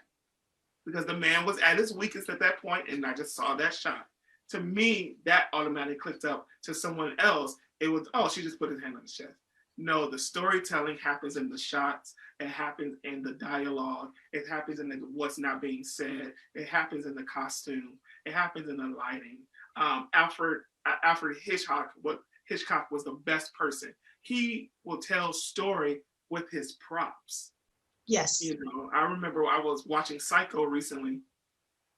And Alfred, if you ever want to analyze film, watch Hitchcock's film because he's always dropping. He's a great storyteller. And you could see when this woman was supposed to be the prey and all of the statues he had behind him were birds, were predators. That was the story. We didn't know. If you didn't see those birds or those statues, you wouldn't understand. Why am I getting the sense that she's prey right now, that someone's being a predator? Well, because he stressed the scene up so well. Awesome. But that's what happens when I see it. I'm like, oh, there's a bird. Okay, yeah. It has nothing to do with the dialogue. Yeah. Somehow I just am able to receive or download that information just like that. Interesting. Well, obviously your brain works differently than everybody else's, but then also that combined with your experience, as an actor in that area, in that craft, also helps you as well. Oh man, I love it. I love this. I love this. I love this. I'm going to scroll down, guys. Give me a couple of minutes. I know we're at 2:00. Brandy said, last question. Has he seen The Strange Thing About the Johnsons? Yes. Okay. I haven't. I don't even know what it's about. Okay. Who said this? Brandy. Hi, Brandy. How are you? Yes, I saw The Strange Things. I'm sorry. So my best friend was the son. Not my best friend, but a really good friend of mine is the son. And he hates that he did the movie. Yeah. Are you serious? Yes. The way he and I met, we did a show, and my first show back to theater in Chicago was named Direct from Death Row, the Scottsboro Boys. And that's where I came back to theater, won my Broadway World Best Actor Award. And I'm like, okay, I'm coming back to it. He and I just became very close. The cast became very close. And we would do daytime shows for the students. So at the time, like I said, I was working in education. So I brought my students and we filled out the entire theater. And then all the kids, oh my God, is that the actor from The Strange Things About the Johnsons? And he was like, I have to hide forever. So, are you serious? I don't know if I'm allowed to talk about it. Somebody told me on here I need to beware. You need to beware.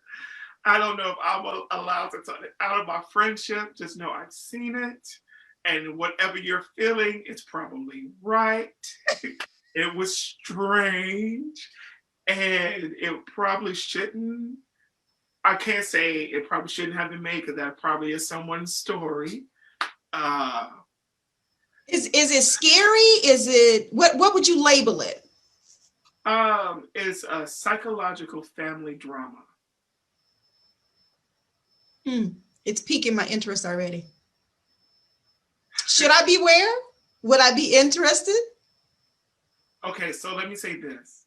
It's like watching, it's not that the actors or anything are bad. It's the conflict, it's the argument that it goes into your morals. It goes into, when you watch it, you can't unsee it. So I get it. So it's just certain things that you just like, am I really introducing myself to this conversation? Sometimes people may need to have that conversation. I know I was a person that didn't need to have the conversation, but it's just so funny that my friend is like, I'm so sorry, y'all. Like, I don't ever want to, he's like, Andrew, don't ever mention that again, please. Wow. Kids love you. No, I'm leaving actually. Oh my God. When one of the performers say that, oh my goodness. Okay. Oh my goodness. Okay, I'm scrolling back up. Hey, Brother David, thanks for coming in. Let's see. Brandon says, if he hasn't, I'd like to request that he does. It's brilliantly filmed, but a very hard watch.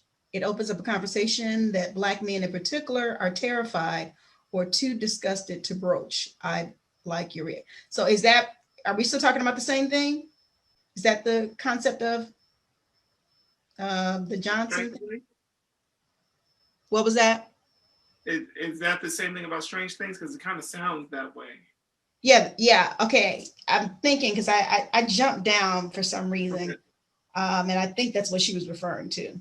Okay. Well, I'm going to say this about conversation for conversation's sake. Ooh, it's a lot.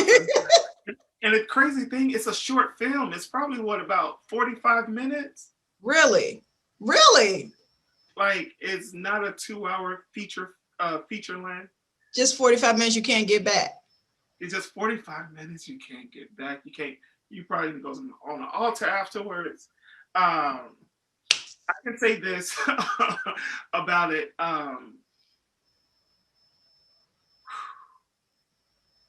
There's a thin line. Okay, so a lot of people talk about this when it comes to, I'm just kind of divert it to make it plain without telling what the movie's about. Okay. So a lot of people may talk about this with what some people call sexual perversion. Either if it's a woman who is quote unquote fast and free and sex positive, either if it's a man or a woman who like the same sex, everyone believes that it all happens because of an unfulfilled part within themselves. Mm. So they act out thinking that that sex is the answer to replace the masculine energy. Sex is the answer to replace feeling love because you didn't receive it from your father, you didn't receive it from your mother or whatever. And people are acting out in those psychological ways. Okay. So I do believe that, how can I say this? The humanity in that script is, where do you draw the line and accept the responsibility that no matter what you are fulfilled or unfulfilled with, you still made the choice to do what you're doing. You made the choice. Okay. Not your past, not what you lack, but you made the choice.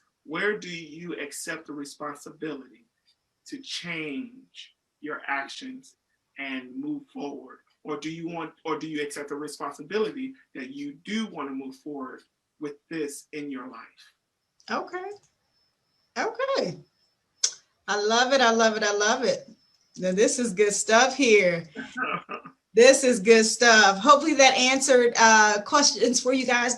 Brandy, thank you for throwing those in there. Donovan and Gayla, we see you that just joined us. We're actually going to wrap up. What I'm going to do here now, guys, I'm going to actually play a spoken word from Elder Kevin McGee. And you know that he has a show entitled Connections with Intellectual Radio as well. And he normally pens a spoken word pertinent to the topic at hand of the day. So this one is a little personal for Mr. Andrew Malone on today. So I want you guys to take a listen to this. And let me make sure that I have the right one up. Hang on, give me a second, guys. I want to make sure what I have.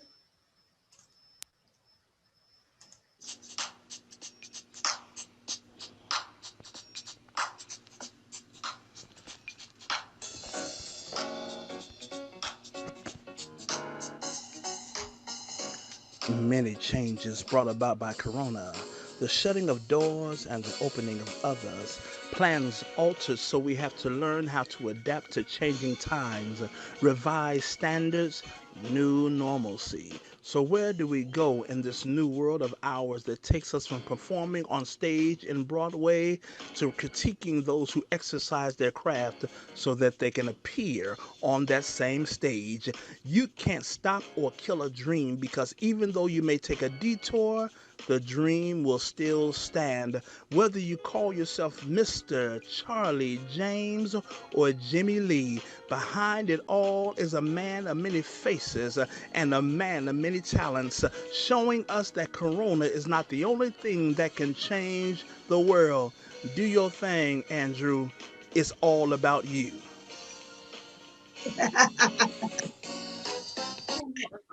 All right, Elder McGee, that was on point. Today he made a little bit personal for the guests. So thank you. Man, now you got me on camera crying. Oh, wow. Well, I'm glad you enjoyed it. I'm glad you enjoyed it. He's anointed. Elder McGee, you know, he don't just get up in the pulpit and preach. He can do a little spoken word and kind of make you think a little bit. So we appreciate that on today. Hopefully you guys that are watching enjoyed that as well. Andrew, we're going to wrap this. We're going to wrap it. Thank you so much. I'm telling you, this was wonderful. I enjoyed it as the host. I enjoyed listening to you, and I enjoyed you taking and picking apart the various things that we presented to you, whether it was a movie or a series or what have you. You took it and you did it. You did your thing, and we were not disappointed. So you guys make sure, if you are interested in contacting Mr. Andrew, go ahead and inbox him, friend him on Facebook, so that you can see all these wonderful reviews as well. And then keep up with him, because we are believing God that God is just opening up doors for him to go. I'm sure he's itching probably to get back on stage or do something. You know, pandemic kind of altered some things. You know, because you were actually, you were No Color Purple when the quarantine happened. Was that right? Right. We were led to believe that we were only going to be off for 4 weeks. Wow. Back and start the tour again. Right. I can say that arts have been taking a different form. So I was blessed to be a part of the Cast Impact Theater. It's a Black theater here in Chicago. They have, if you're interested in podcasts, they are now doing their podcast plays. And I'm in a show called By Association. And the writer, Shep Koo, is one of the writers of Netflix 7 Seconds, starring Regina King. He's also one of the house residents here. They normally do shows out of Victory Gardens up north on Lincoln Avenue. But if you go to mpaact.com,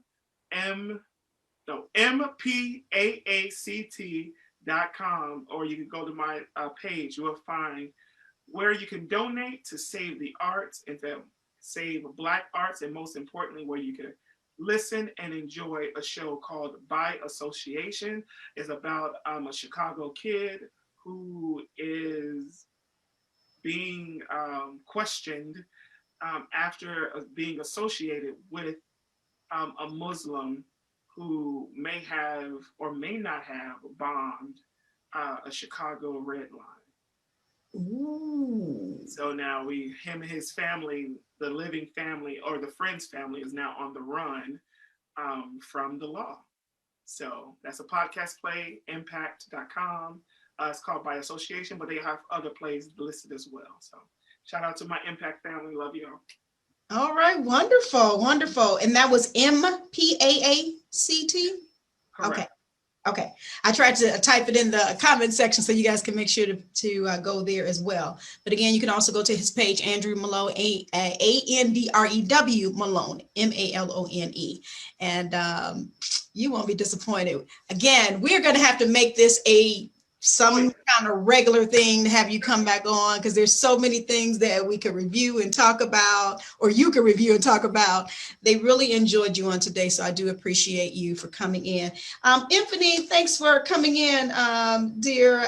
You might have to rewind to hear the whole interview with Andrew on today. It's beautiful to see a lot of our people that we grew up with, right, come in and watch on today.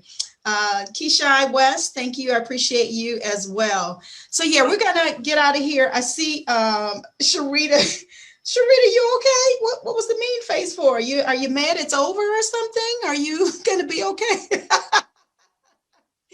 But no, we enjoyed you today. So thank you again so much for taking your time. And we are just looking for God to continue to do great things through you, for you, with you, and allow you to continue to bless the people. So thanks again. Okay. You love you. I love you too. That's my heart. That's my heart right there. I think Andrew has stole the hearts of many people. But he's always a genuine soul, and that's what we appreciate. Hey guys, I'm going to play my jingle so we can get on out of here, and make sure you guys stick with us. We have a lot coming up. Go to my website, GetcaughtinANetRadio.com, and we will see you there. Get caught in the net. With ANet. For your mind, body, and soul. Get caught in a net. With ANet. It's your intellectual radio show. Here to inspire you and encourage you to be your very best. Get caught in a net. With ANet. All right, guys, we are celebrating African American History Month, Black History Month, however you want to indicate it. Let's celebrate, not just this month, but all year round, okay? All right, and I always tell you guys at the end of every broadcast, make sure you wash your hands, wear your mask, stay safe, and we will see you soon. Get caught in the net. Peace, guys.